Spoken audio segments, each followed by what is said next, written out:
Alright guys, I'm back again with another quick down and dirty cell phone video today covering TRD Pro grills on the Tacoma. This is a Gen 3 Tacoma, obviously.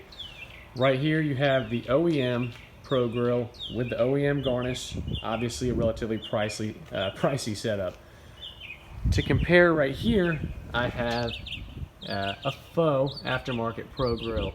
So we're going to cover the Aftermarket copy real quick. A couple nice attention to details. They've got the ridges right here. The lettering looks as it should, save for this option being in black. You'll notice some stuff around here, but I'll cover that a little bit later. Lastly, on the garnish, there were some imperfections that it shipped with. It sits there with a little bit of play in it. I don't know how well you can see that, but it does have some play.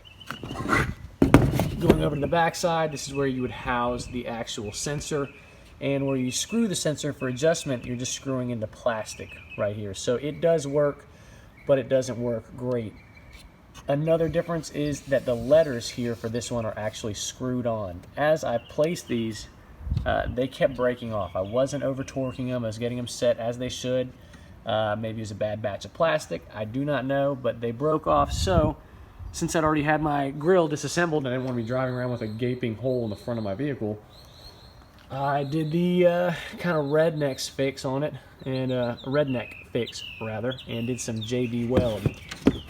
Didn't really come out looking fantastic, but it worked in the time being, and that's what motivated me to spend the money and have a actual OEM Pro grill installed. Now jumping right into a quick comparison. So first of all, I'm not even worried about popping the hood, but the letters on the OEM are actually double side taped. So 3M tape, similar to the same method that they affix the fender flares on. They obviously have clips, but they have tape that holds them flush. So you can't really notice this, obviously, but that is a difference between affixing them with screws. Obviously, you can see here you've got a relatively glossy finish on the OEM versus a very, very matte finish on the Aftermarket faux copy.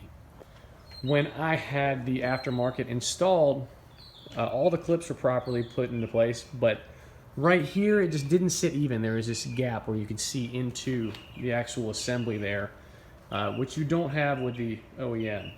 So definitely yay for that. They both mount in the same manner here.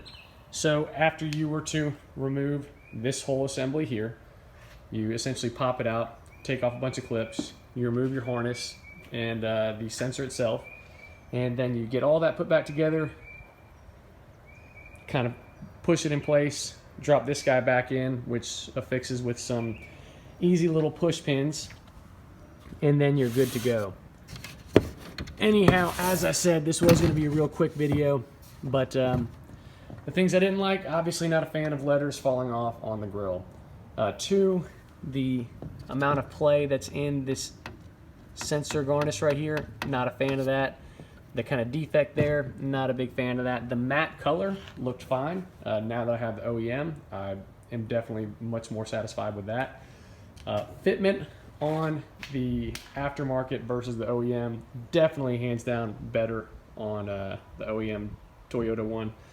And lastly, when I had this put in, I did go ahead and bite the bullet and have Toyota do a recalibration of the sensor. I will say the sensor worked fine on the Aftermarket for adaptive cruise, I didn't push it close enough to check the pre-collision warning, but lane departure, all that. Now some of that stuff is drawn from that camera up in the dash, and some of it's drawn from your radar lidar sensor in the grill. But again, if you're thinking about getting an OEM or getting an Aftermarket, either way, if I'm being honest, this one served me just fine. It worked as it should. If I touched it up more, I could have made it look prettier, but going ahead and getting this, especially with the Toyota being in silver, my paint being in silver, it looks better, it's glossier, it fits perfectly. Plus, I have a certified calibration from Toyota. Now, to get a Pro grill from Toyota, I did have to go ahead and look up salvage titles online so I could get a proper VIN for a Pro vehicle. With this not being a Pro, Toyota would not sell it to me. So I had to do a little bit of work there, but at my dealership, having it installed was not a problem. So quick video, hopefully this helps some people. Like all my videos on the Tacoma here. They're done real quick, down and dirty with a cell phone. Nothing too fancy, but hopefully just helping you out for people who have questions similar to mine. Thank you all.